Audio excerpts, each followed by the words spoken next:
ಆಕಾಶವಾಣಿ ವಾರ್ತೆಗಳು ಓದುತ್ತಿರುವವರು ಚೇತನ್ ಸಿವಿ.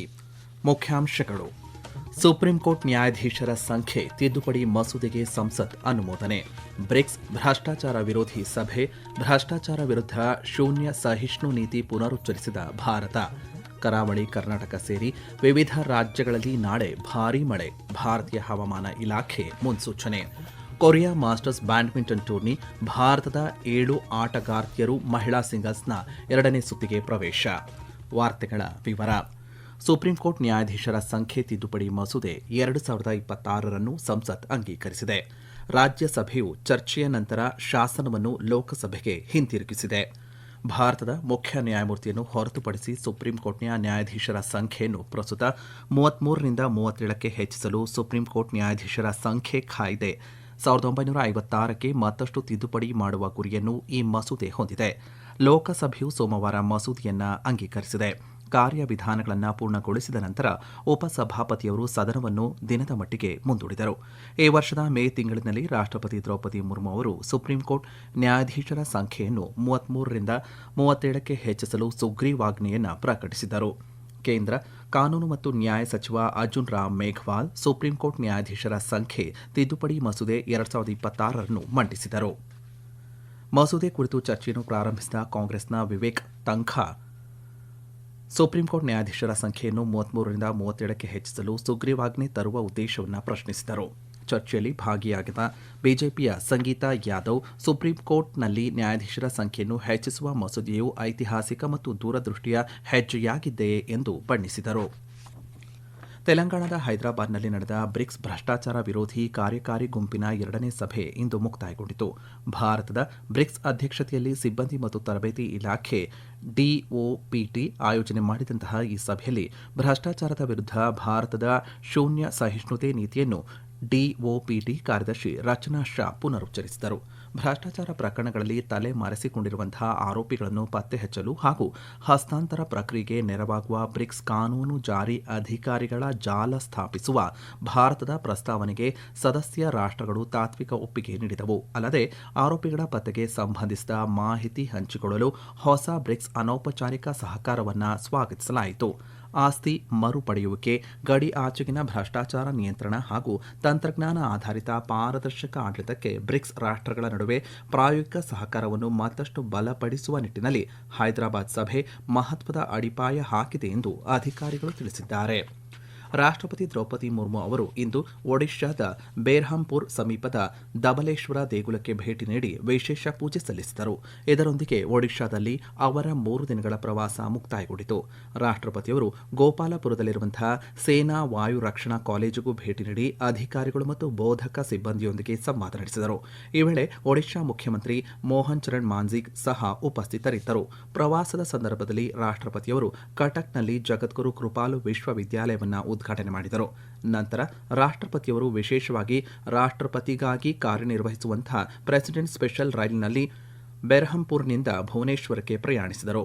ಅಲ್ಲಿಂದ ನವದೆಹಲಿಗೆ ತೆರಳುವ ಮೂಲಕ ತಮ್ಮ ತವರು ರಾಜ್ಯದ 3 ದಿನಗಳ ಪ್ರವಾಸವನ್ನು ಅವರು ಮುಕ್ತಾಯಗೊಳಿಸಿದರು. ರಾಷ್ಟ್ರಪತಿ ದ್ರೌಪದಿ ಮುರ್ಮು ಅವರಿಗೆ ಅಧಿಕೃತ ಕಾರ್ಯಕ್ರಮಗಳ ಸಂದರ್ಭದಲ್ಲಿ ನೀಡಲಾಗಿದ್ದ ಆಯ್ದ 300 ಉಡುಗೊರೆಗಳನ್ನು ರಾಷ್ಟ್ರಪತಿ ಭವನ ಇಂದು ಇ ಉಪಹಾರ್ ಆನ್ಲೈನ್ ಪೋರ್ಟಲ್ ಮೂಲಕ ಹರಾಜು ಮಾಡುತ್ತಿದೆ. ಹರಾಜಿನಲ್ಲಿ ಭಾಗಿಯಾಗಲು ಆಸಕ್ತಿ ಹೊಂದಿರುವವರು ಮುಂದಿನ ತಿಂಗಳ 5ರವರೆಗೆ ಬಿಡ್ ಸಲ್ಲಿಸಬಹುದು. ಆಸಕ್ತರು upahar.rashtrapati.bhavan.gov.in ಪೋರ್ಟಲ್ನಲ್ಲಿ ಬಿಡ್ಗಳನ್ನು ಹಾಕಬಹುದು. ಹರಾಜಿನಿಂದ ದೊರೆಯುವಂತಹ ಸಂಪೂರ್ಣ ಮೊತ್ತವನ್ನು ಸಾಮಾಜಿಕ ಕಾರ್ಯಗಳಿಗೆ ಬಳಸಲಾಗುವುದು ಎಂದು ರಾಷ್ಟ್ರಪತಿ ದ್ರೌಪದಿ ಮುರ್ಮು ಸಾಮಾಜಿಕ ಜಾಲತಾಣದಲ್ಲಿ ತಿಳಿಸಿದ್ದಾರೆ.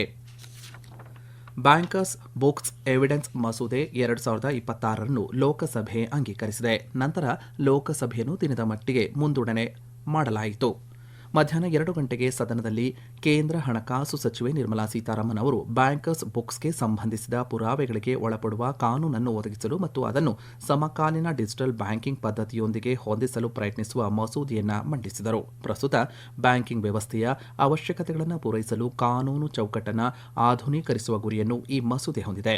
ಆ ಪ್ರಕಾರ ಬ್ಯಾಂಕರ್ಸ್ ಬುಕ್ಸ್ನ ಎಲೆಕ್ಟ್ರಾನಿಕ್ ಅಥವಾ ಡಿಜಿಟಲ್ ದಾಖಲೆಯು ಸಾಕ್ಷಿಯಾಗಿ ಸ್ವೀಕಾರಾರ್ಹ, ಮಾನ್ಯ ಮತ್ತು ಕಾನೂನುಬದ್ಧವಾಗಿ ಜಾರಿಗೊಳಿಸಬಹುದಾದಂತಹ ನಿಬಂಧನೆಯನ್ನು ಮಸೂದೆ ಒಳಗೊಂಡಿದೆ. ವಿರೋಧ ಪಕ್ಷದ ಗದ್ದಲದ ನಡುವೆಯೇ ಯಾವುದೇ ಚರ್ಚೆಯಿಲ್ಲದೆ ಮಸೂದೆಯನ್ನು ಲೋಕಸಭೆ ಅಂಗೀಕರಿಸಿತು.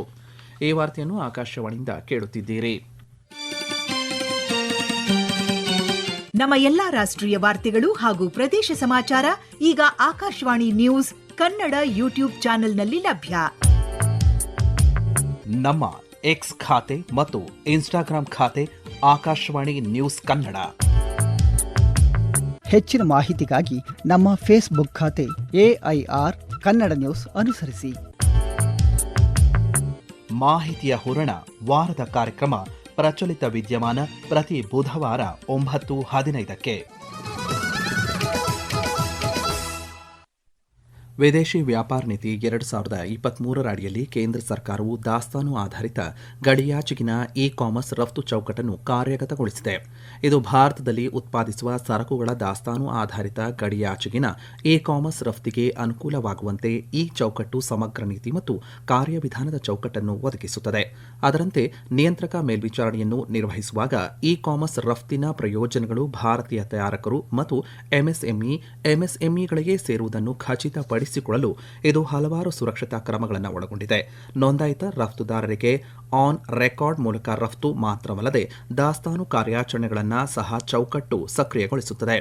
ಭಾರತ ಮತ್ತು ಶ್ರೀಲಂಕಾ ನಡುವಿನ ದೀರ್ಘಕಾಲದ ಸಹಭಾಗಿತ್ವವನ್ನು ಮತ್ತಷ್ಟು ಬಲಪಡಿಸುವ ಉದ್ದೇಶದಿಂದ ಒಂದು ದಿನದ ಅಧಿಕೃತ ಪ್ರವಾಸಕ್ಕಾಗಿ ವಿದೇಶಾಂಗ ಕಾರ್ಯದರ್ಶಿ ವಿಕ್ರಮ್ ಮಿಸ್ರಿ ಇಂದು ಕೊಲಂಬೋ ತಲುಪಿದ್ದಾರೆ. ವಿಮಾನ ನಿಲ್ದಾಣದಲ್ಲಿ ಅವರನ್ನು ಶ್ರೀಲಂಕಾದಲ್ಲಿನ ಭಾರತದ ಹೈಕಮಿಷನರ್ ಸಂತೋಷ್ ಝಾ ಮತ್ತು ಶ್ರೀಲಂಕಾ ವಿದೇಶಾಂಗ ಸಚಿವಾಲಯದ ಹಿರಿಯ ಅಧಿಕಾರಿಗಳು ಸ್ವಾಗತ ಕೋರಿದರು. ಶ್ರೀಲಂಕಾ ಅಧ್ಯಕ್ಷ ಅನುರುಕುಮಾರ ದಿಸ್ಸಾ ನಾಯಕೆ, ಪ್ರಧಾನಿ ಹರಿಣಿ ಅಮರಸೂರ್ಯ ಹಾಗೂ ವಿದೇಶಾಂಗ ಸಚಿವ ವೆಜಿತಾ ಹೆರತ್ ಸೇರಿದಂತೆ ಹಲವು ಪ್ರಮುಖ ನಾಯಕರನ್ನು ವಿಕ್ರಮ್ ಮಿಸ್ರಿ ಭೇಟಿ ಮಾಡುವ ನಿರೀಕ್ಷೆ ಇದೆ. ಜಮ್ಮು ಕಾಶ್ಮೀರ ಮತ್ತು ಲಡಾಖ್ನಲ್ಲಿ 7 ವರ್ಷಗಳ ಹಿಂದೆ 370 ಮತ್ತು 35A ವಿಧಿಗಳನ್ನು ರದ್ದುಗೊಳಿಸಿದ ನಂತರ ಮೂಲಸೌಕರ್ಯ, ಶಿಕ್ಷಣ, ಆರೋಗ್ಯ, ಉದ್ಯಮಶೀಲತೆ ಹಾಗೂ ಕ್ರೀಡಾ ಕ್ಷೇತ್ರದಲ್ಲಿ ವ್ಯಾಪಕ ಪ್ರಗತಿಯಾಗಿದೆ ಎಂದು ಪ್ರಧಾನಿ ನರೇಂದ್ರ ಮೋದಿ ಸಾಮಾಜಿಕ ಜಾಲತಾಣದಲ್ಲಿ ಹೇಳಿದ್ದಾರೆ. 2 ಕೇಂದ್ರಾಡಳಿತ ಪ್ರದೇಶಗಳಲ್ಲಿ ಸಂವಿಧಾನದ ಸಂಪೂರ್ಣ ಅನ್ವಯದಿಂದಾಗಿ ಮಹಿಳೆಯರು ಹಾಗೂ ಹಿಂದುಳಿದ ಸಮುದಾಯಗಳು ಸಬಲೀಕರಣಗೊಂಡಿವೆ ಎಂದು ಅವರು ತಿಳಿಸಿದ್ದಾರೆ.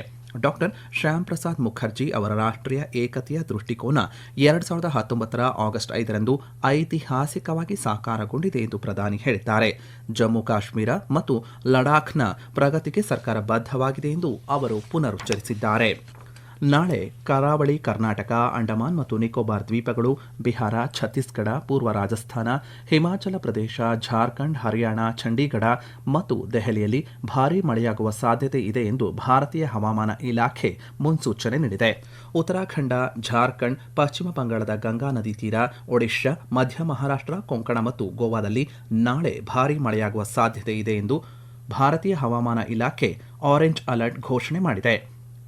ಈ ವೇಳೆ ಮಧ್ಯಪ್ರದೇಶ, ಈಶಾನ್ಯ ಭಾರತದ ಕೆಲವು ಭಾಗಗಳು, ಕರ್ನಾಟಕದ ದಕ್ಷಿಣ ಒಳನಾಡು, ಪಶ್ಚಿಮ ಬಂಗಾಳ, ತಮಿಳುನಾಡು, ಪುದುಚೇರಿ ಮತ್ತು ಉತ್ತರ ಪ್ರದೇಶದಲ್ಲೂ ಇದೇ ರೀತಿಯ ಹವಾಮಾನ ಪರಿಸ್ಥಿತಿ ಇರಲಿದೆ ಎಂದು ಹವಾಮಾನ ಇಲಾಖೆ ಮುನ್ಸೂಚನೆ ನೀಡಿದೆ.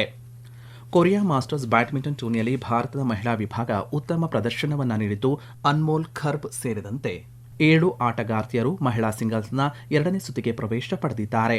ಆದರೆ ಪುರುಷರ ಸಿಂಗಲ್ಸ್ನಲ್ಲಿ ಕಿಡಂಬಿ ಶ್ರೀಕಾಂತ್ ಸೇರಿದಂತೆ ಭಾರತದ ಎಲ್ಲ 6 ಆಟಗಾರರು ಮೊದಲ ಸುತ್ತಿನಲ್ಲೇ ಪರಾಭವಗೊಂಡರು. ಮಹಿಳಾ ಸಿಂಗಲ್ಸ್ನಲ್ಲಿ ಅನ್ಮೋಲ್ ಖರ್ಬ್, ಮಾನ್ಸಿ ಸಿಂಗ್, ರಕ್ಷಿತಾ ರಾಮ್ರಾಜ್, ಅಸ್ಮಿತಾ ಚಾಲಿಹಾ, ಇಶಾರಾಣಿ ಬರುವಾ, ತನ್ವಿ ಶರ್ಮಾ ಮತ್ತು ಶ್ರೇಯಾನ್ಶಿ ವಾಲಿಶೆಟ್ಟಿ ಜಯ ಸಾಧಿಸಿ ಮುಂದಿನ ಸುತ್ತಿಗೆ ಲಗ್ಗೇಟರು. ಮಹಿಳಾ ಡಬಲ್ಸ್ನಲ್ಲಿ ಸೋನಾಲಿ ಸಿಂಗ್ ಮತ್ತು ರೀತಿಕಾ ಠಾಕರ್ ಜೋಡಿ ಹಾಗೂ ಮಿಶ್ರ ಡಬಲ್ಸ್ನಲ್ಲಿ ಶ್ರುತಿ ಮಿಶ್ರಾ ಹಾಗೂ ಈಶಾನ್ ಭಟ್ನಾಗರ್ ಜೋಡಿ ಕೂಡ 2ನೇ ಸುತ್ತಿಗೆ ಪ್ರವೇಶ ಪಡೆಯಿತು. ಪುರುಷರ ಡಬಲ್ಸ್ನಲ್ಲಿ ಕೃಷ್ಣ ಪ್ರಸಾದ್ ಗರಗ ಮತ್ತು ಪೃಥ್ವಿ ಕೃಷ್ಣಮೂರ್ತಿ ರಾಯ್ ಜೋಡಿ 6ನೇ ಶ್ರೇಯಾಂಕದ ಥಾಯ್ಲೆಂಡ್ ಜೋಡಿಯನ್ನ ಮಣಿಸಿ ಅಚ್ಚರಿಯ ಗೆಲುವು ದಾಖಲಿಸಿ 2ನೇ ಸುತ್ತಿಗೆ ಪ್ರವೇಶ ಪಡೆಯಿತು. ಮಾನವ ವನ್ಯಜೀವಿ ಸಂಘರ್ಷ ತಡೆಗೆ ಸಮತೋಲಿತ ವಿಧಾನ ಅನುಸರಿಸುವ ಅಗತ್ಯವಿದೆ ಎಂದು ಪರಿಸರ ಸಚಿವರಾದಂಥ ಭೂಪೇಂದ್ರ ಯಾದವ್ ಹೇಳಿದ್ದಾರೆ. ನವದೆಹಲಿಯಲ್ಲಿ ನಡೆದಂತಹ ಸಚಿವಾಲಯದ ಸಂಸದೀಯ ಸಲಹಾ ಸಮಿತಿ ಸಭೆಯ ಅಧ್ಯಕ್ಷತೆ ವಹಿಸಿ ಮಾತನಾಡಿದ ಅವರು ರಾಷ್ಟ್ರೀಯ ಮಾನವ ವನ್ಯಜೀವಿ ಸಂಘರ್ಷ ಪೋರ್ಟಲ್ ಮತ್ತು ಶ್ರೇಷ್ಠತಾ ಕೇಂದ್ರವು ದತ್ತಾಂಶ ಆಧಾರಿತ ಕಾರ್ಯತಂತ್ರ ರೂಪಿಸಲು ನೆರವಾಗಲಿದೆ ಎಂದು ಹೇಳಿದ್ದಾರೆ. ಸಭೆಯಲ್ಲಿ ಕರ್ನಾಟಕ, ಕೇರಳ, ಅಸ್ಸಾಂ, ಮಧ್ಯಪ್ರದೇಶ, ಉತ್ತರ ಪ್ರದೇಶ ಮತ್ತು ಉತ್ತರಾಖಂಡ ರಾಜ್ಯಗಳು ಸಂಘರ್ಷ ತಗ್ಗಿಸುವ ಕ್ರಮಗಳು, ಸಮುದಾಯದ ಸಹಭಾಗಿತ್ವ ಮತ್ತು ತಂತ್ರಜ್ಞಾನದ ಬಳಕೆ ಕುರಿತು ಪ್ರಸ್ತಾವನೆ ಮಾಡಿದವು. ಕೊನೆಯಲ್ಲಿ ಮತ್ತೊಮ್ಮೆ ಮುಖ್ಯಾಂಶಗಳು. ಸುಪ್ರೀಂ ಕೋರ್ಟ್ ನ್ಯಾಯಾಧೀಶರ ಸಂಖ್ಯೆ ತಿದ್ದುಪಡಿ ಮಸೂದೆಗೆ ಸಂಸತ್ ಅನುಮೋದನೆ. ಬ್ರಿಕ್ಸ್ ಭ್ರಷ್ಟಾಚಾರ ವಿರೋಧಿ ಸಭೆ, ಭ್ರಷ್ಟಾಚಾರ ವಿರುದ್ಧ ಶೂನ್ಯ ಸಹಿಷ್ಣುತಾ ನೀತಿ ಪುನರುಚ್ಚರಿಸಿದ ಭಾರತ. ಕರಾವಳಿ ಕರ್ನಾಟಕ ಸೇರಿ ವಿವಿಧ ರಾಜ್ಯಗಳಲ್ಲಿ ನಾಳೆ ಭಾರೀ ಮಳೆ, ಭಾರತೀಯ ಹವಾಮಾನ ಇಲಾಖೆ ಮುನ್ಸೂಚನೆ. ಕೊರಿಯಾ ಮಾಸ್ಟರ್ಸ್ ಬ್ಯಾಡ್ಮಿಂಟನ್ ಟೂರ್ನಿ, ಭಾರತದ 7 ಆಟಗಾರ್ತಿಯರು ಮಹಿಳಾ ಸಿಂಗಲ್ಸ್ನ 2ನೇ ಸುತ್ತಿಗೆ ಪ್ರವೇಶ. ಇಲ್ಲಿಗೆ ವಾರ್ತಾ ಪ್ರಸಾರ ಮುಕ್ತಾಯವಾಯಿತು. ನಮ್ಮ ಮುಂದಿನ ವಾರ್ತಾ ಪ್ರಸಾರ ನಾಳೆ ಬೆಳಗ್ಗೆ 7:05 ನಿಮಿಷಕ್ಕೆ.